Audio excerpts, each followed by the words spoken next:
Welcome to the Talk to Me Petey D podcast, where we talk about people management, leadership, productivity, and AI. I'm your host, Petey D. Today, this is episode 24, and we're going to talk about thriving in uncertain times.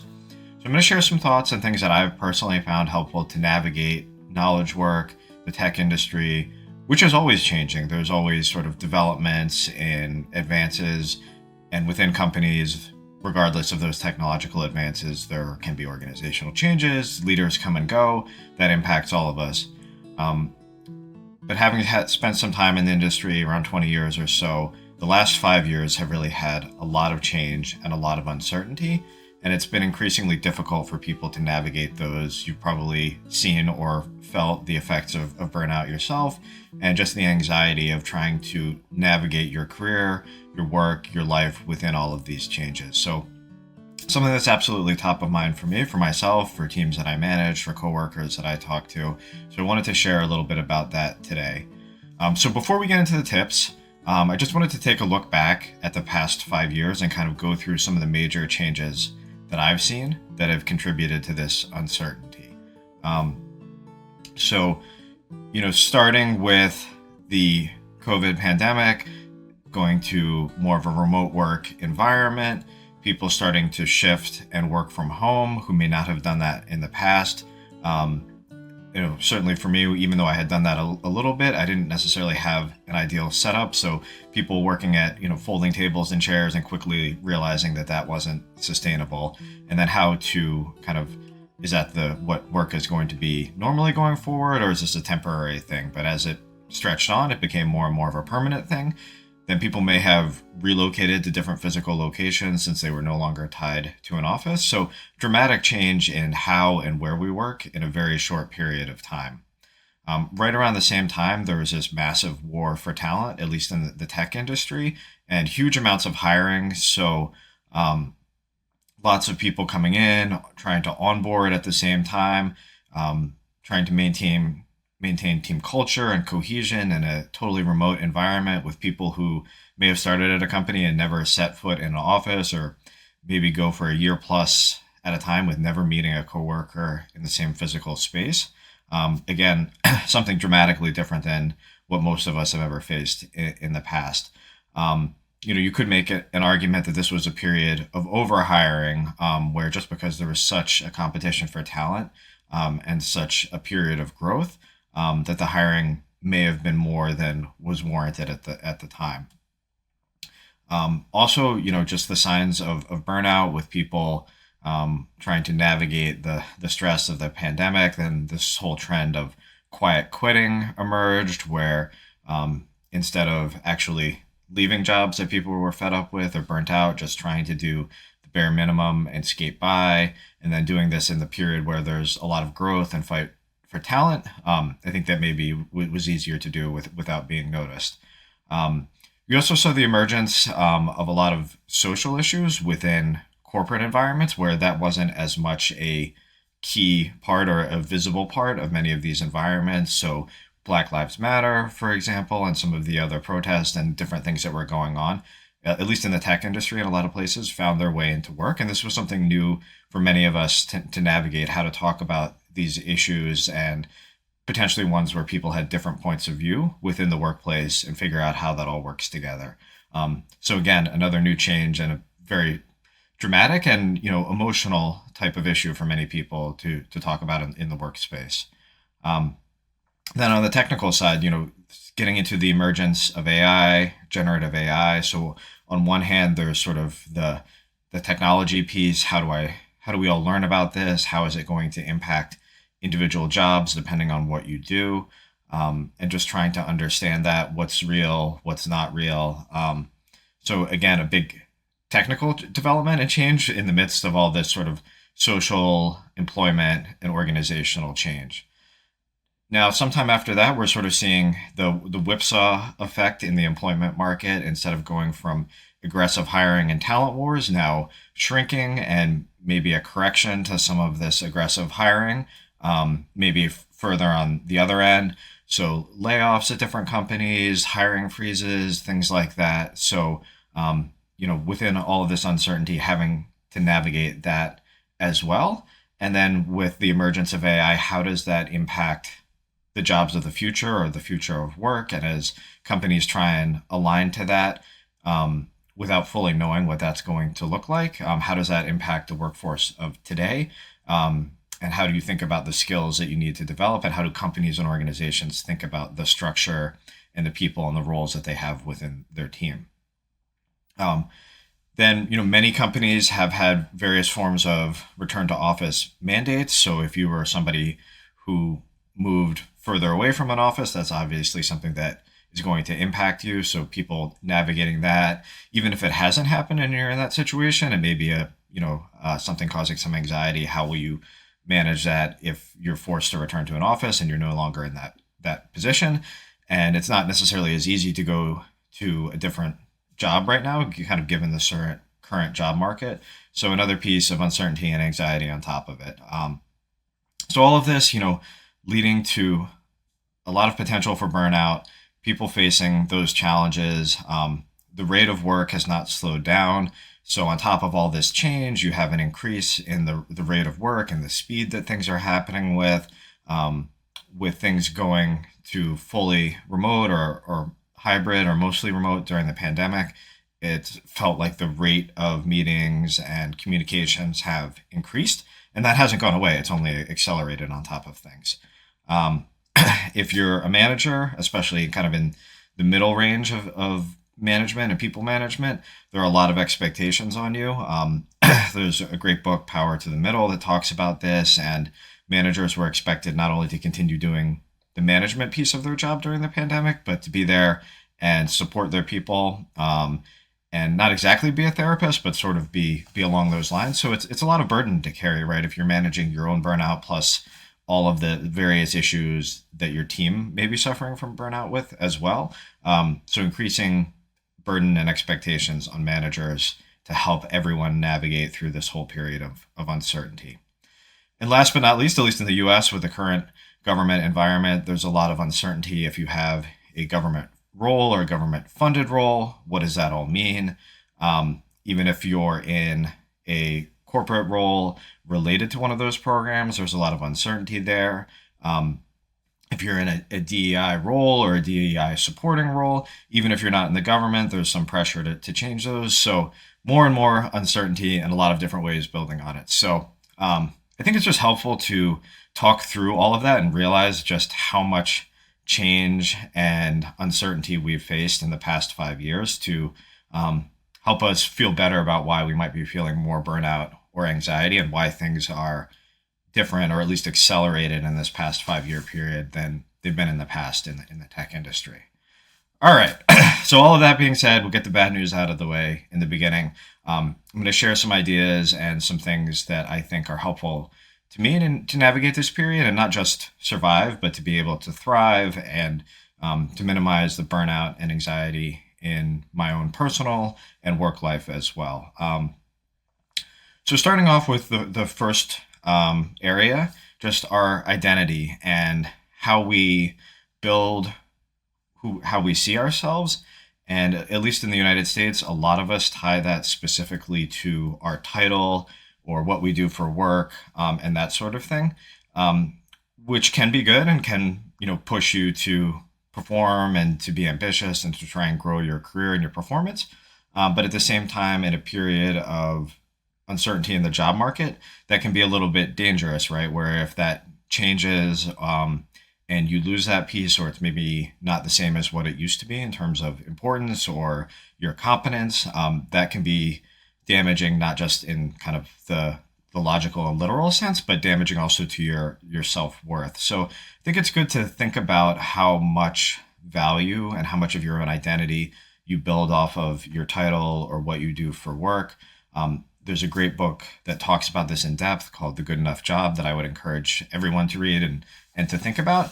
And think about ways that you build your identity outside of work, things that define you, your beliefs, organizations that you participate in, activities that you do, fitness, hobbies, family, things like that. And I think, think about it sort of like diversity in investments. If you have this diversity of areas that help build your identity, any impact or change in one of those areas is not necessarily going to be as significant as it would be if you had kind of all of your eggs in that basket.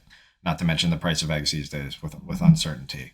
Um, and then you can sort of just be aware of this if you're not already, but you can observe how different people react with different titles or different careers or different jobs that people have.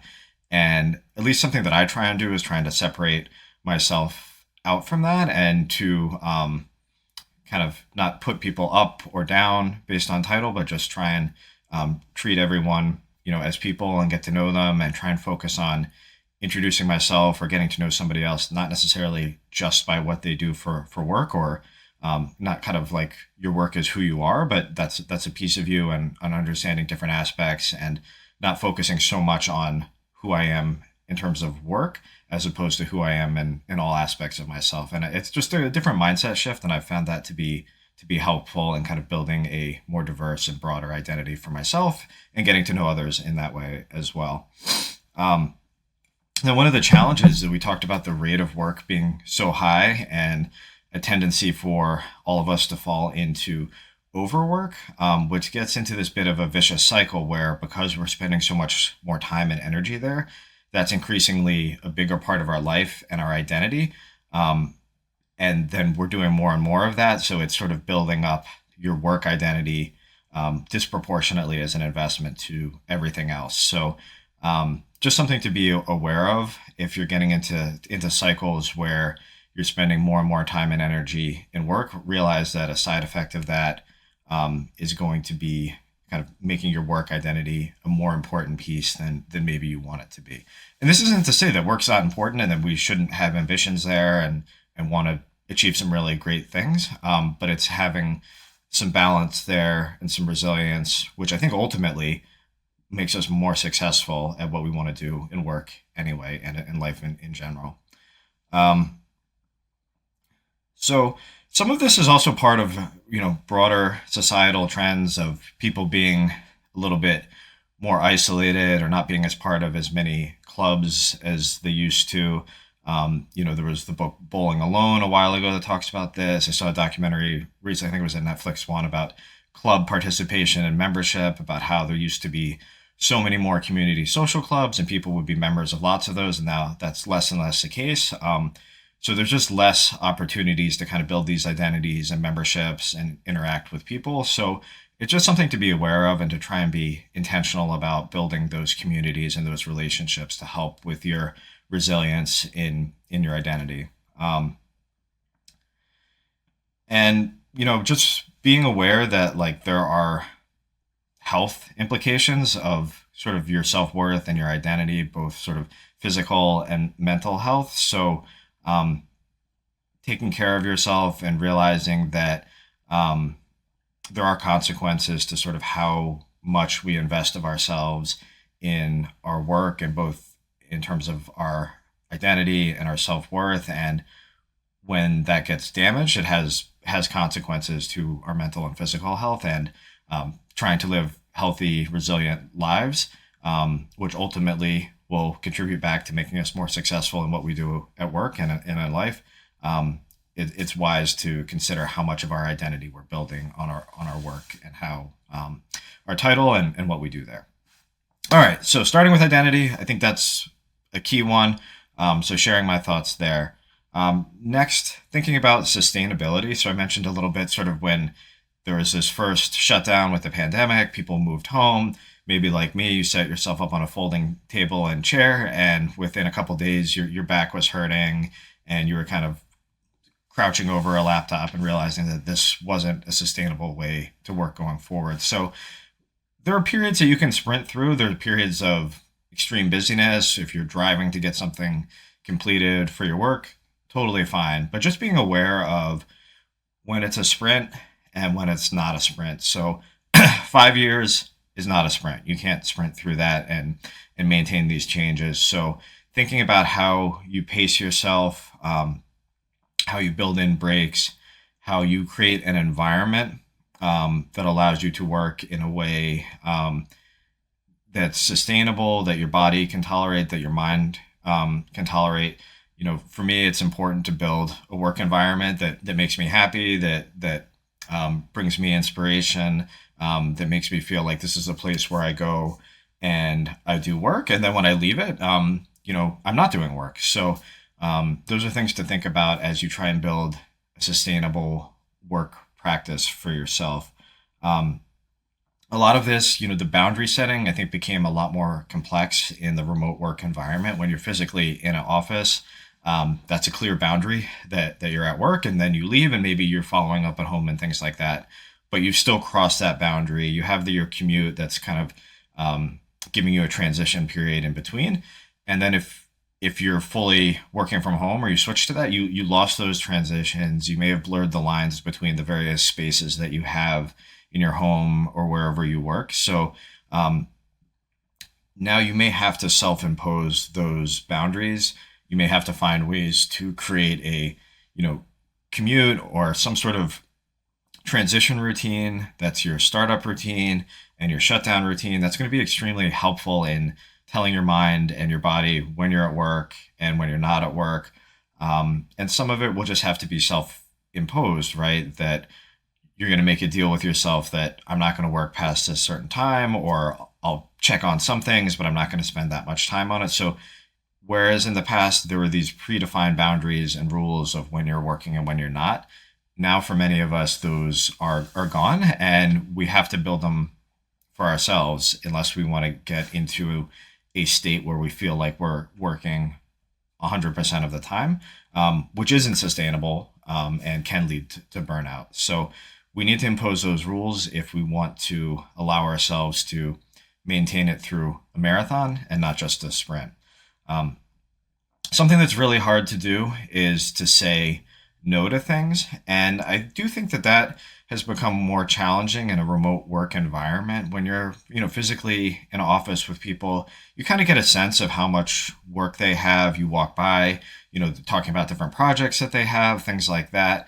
Where remotely it's harder to see that. So there's a potential that even unintentionally as a manager, you may be piling work on top of somebody and not really realize how busy they are or how kind of they're struggling under the weight of things that you might see if you're there physically in person. So this is another area that we really have to be intentional about, both as, for ourselves and for our own work, and giving feedback and saying no when we have too much work or we're not able to prioritize everything, being very explicit, being like, okay, if I take this new work on, what am I going to stop doing so I can prioritize it? And then making sure that if we're managing people, that we're asking them directly and not just making assumptions that they're going to let us know when they have too much work. In my experience, most people are going to go way beyond the limit that I would like them to be as a people manager before they let me know what's going on. So it's incumbent upon me or any people manager to ask and to seek out and not assume that people are going to be comfortable pushing back on you as their manager or somebody higher in an organizational hierarchy. So as much as you can, you have to give them those opportunities and make sure you're checking in and trying to create that culture where you have workload balance. And ultimately, I think that's better for business impact because it's going to force you to prioritize what's really important. And then it's going to allow you and your team or yourself to have the maximum focus and impact on that work that's ultimately the most important to your business. And some of the other things that you're saying no to maybe really aren't that essential and would just be taking up time and resources.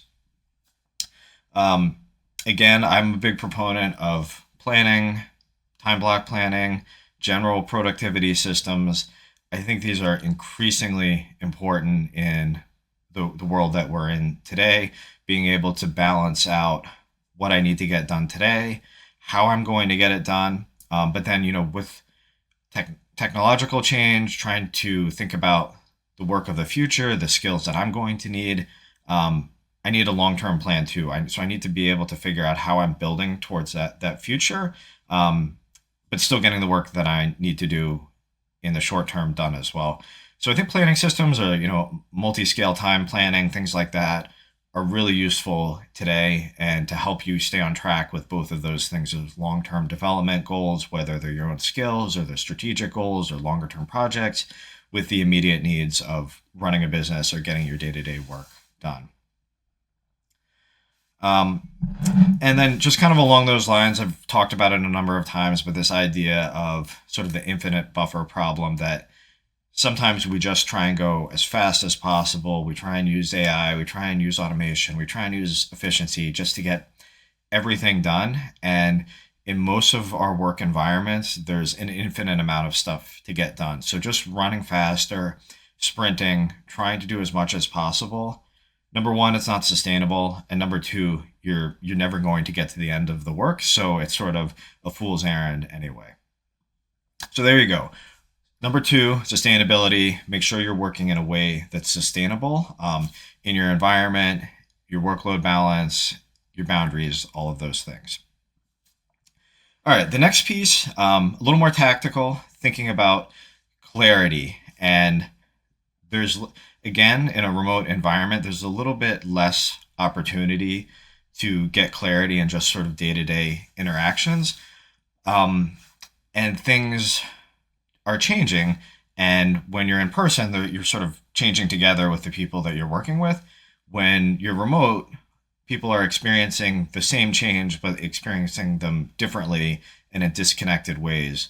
So I think it's more important than ever to check in on clarity of what are priorities, what do we need to work on now, what's changed, how do we adjust, and just being careful about making assumptions there. I think that's always true, but it's especially true now with the rate of change and the dynamic environment that we're in. So making sure that you're not assuming, and whether this could be working with directs on your team that you manage, it could be working with your management, it could be working with peers, just constantly checking in, validating the status of work and expectations, making sure that you're always considering the capacity to do these things. And as new demands are coming in, that may force you to reprioritize things. So just keep that conversation going, keep it active. It goes back into working in that sustainability mode that I talked about before,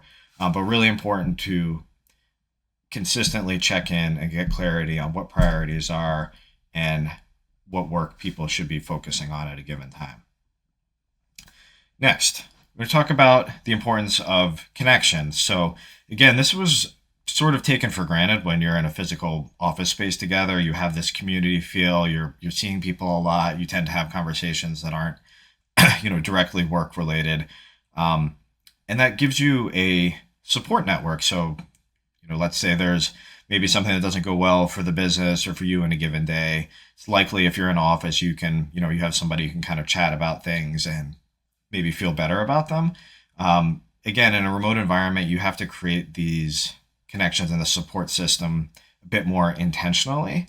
And I think it can be a little bit naturally more isolating or not as easy to talk about some of these things in the remote environment. So I think that's really important to cultivate. And you can certainly talk about them, with your manager if you have a good relationship there. But I think just because of the reporting nature of things like that, it's a good idea to have other people that are peers or in different areas that you can rely on for a support system. And I think it's good to have a mix. So, somebody that's maybe within your team or kind of close to the business that you're working on that understands the details. It's great to have somebody there that you can kind of talk to about things that are going on. It's also good to have somebody, within your same company or organization that's apart a little bit that can kind of understand the overall picture, but is not, so connected or biased or tied into the perspective that you have on your team. And then also having somebody that is completely outside of your work or your industry. So thinking about building these different support systems in different areas, and that's really going to help you feel like you're not alone. I think the feeling of isolation can be really painful and can really contribute to that burnout feeling in this remote environment. If you're putting all of your identity and your time and your energy into work, and then you're not feeling necessarily like it's landing the way that you want, or you're getting where you want to go, or you're still facing these challenges, that's hard enough. But then facing them on your own and feeling like you're the only one feeling that way can be really demotivating. So making sure you have people that you can talk to and can understand the situation that you're in. And most of the time, they're going to share a similar perspective. And I think just knowing that you're not alone in some of these challenges makes a huge difference in terms of being able to be resilient and to be motivated and being able to work through these things and know it's not just you, but many people face these same challenges.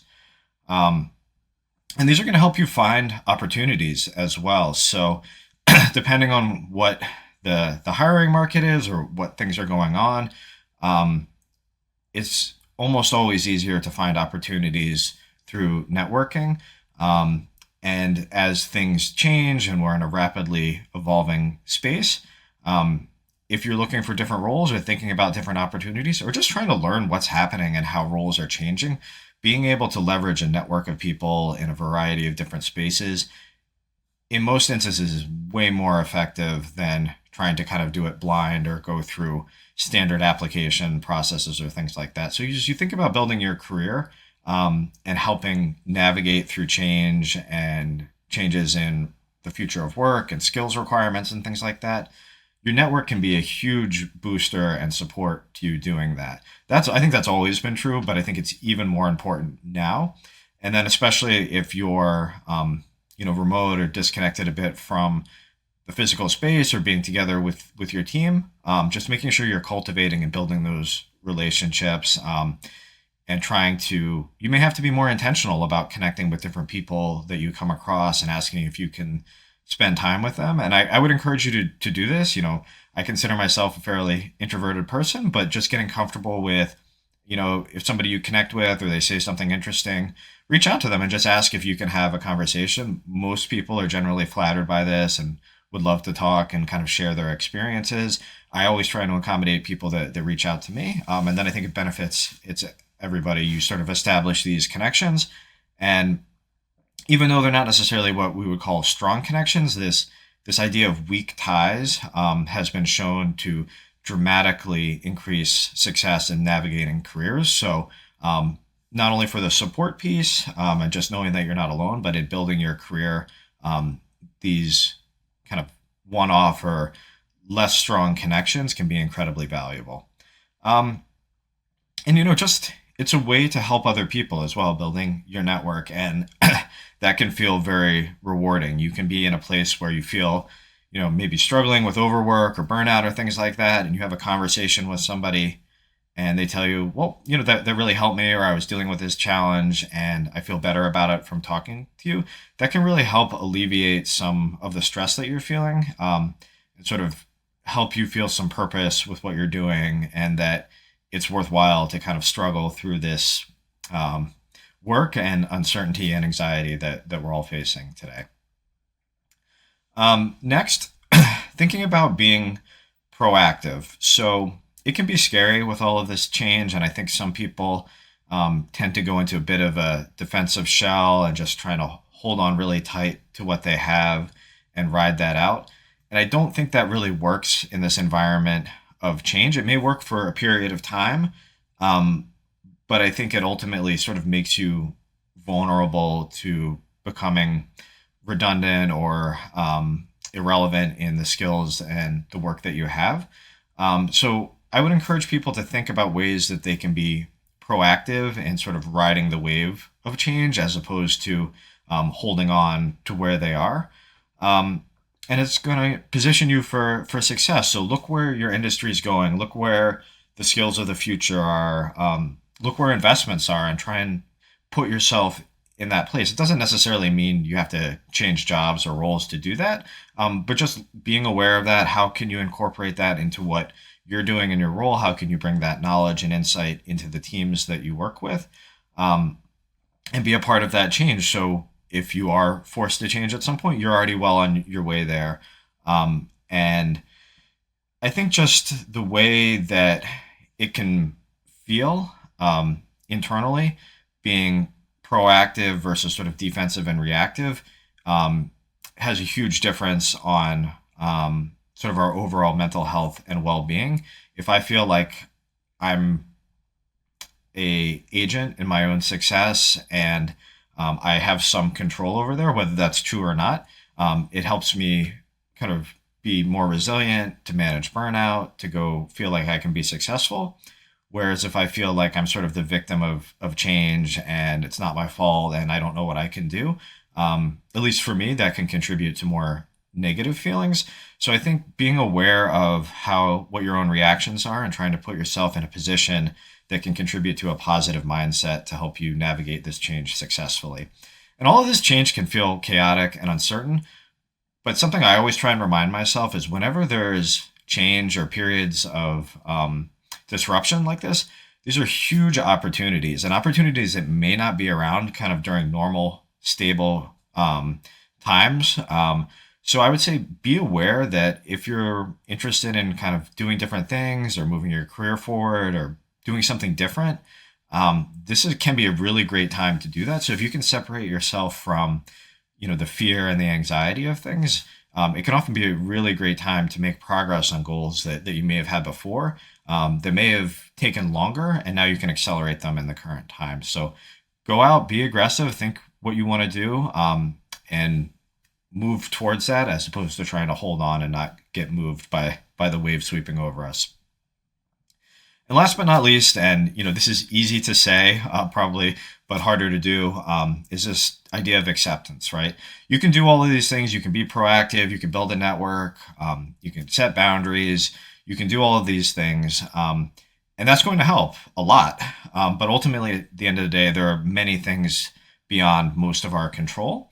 And trying our best to understand that those may have a significant impact on us, but that we can't control them. This being a little bit more zen about that, which I know I can say easily, but hard to do. And just realizing that we're doing what we can, with what is in our control, and positioning ourselves to be as successful as possible. But things may happen that negatively impact us or cause us more change or uncertainty that we can't control. And us worrying about that is not going to prevent it. It's just going to create more worry and negative effects for ourselves. So thinking about ways that we can try and be aware of that and not put our head in the sand and be naive that these things can't impact us, but try not to let it creep into our day-to-day. And I think doing the other things that I talked about really help. And that's why, for me, being proactive and feeling like I'm somewhat in control helps me put sort of the uncertainty of bad things in life that can happen to the side. And I think I'll just end with, I think gratitude helps here too. As much worry or kind of burnout we can face with our work, there's always things that we can find to be grateful for in our life.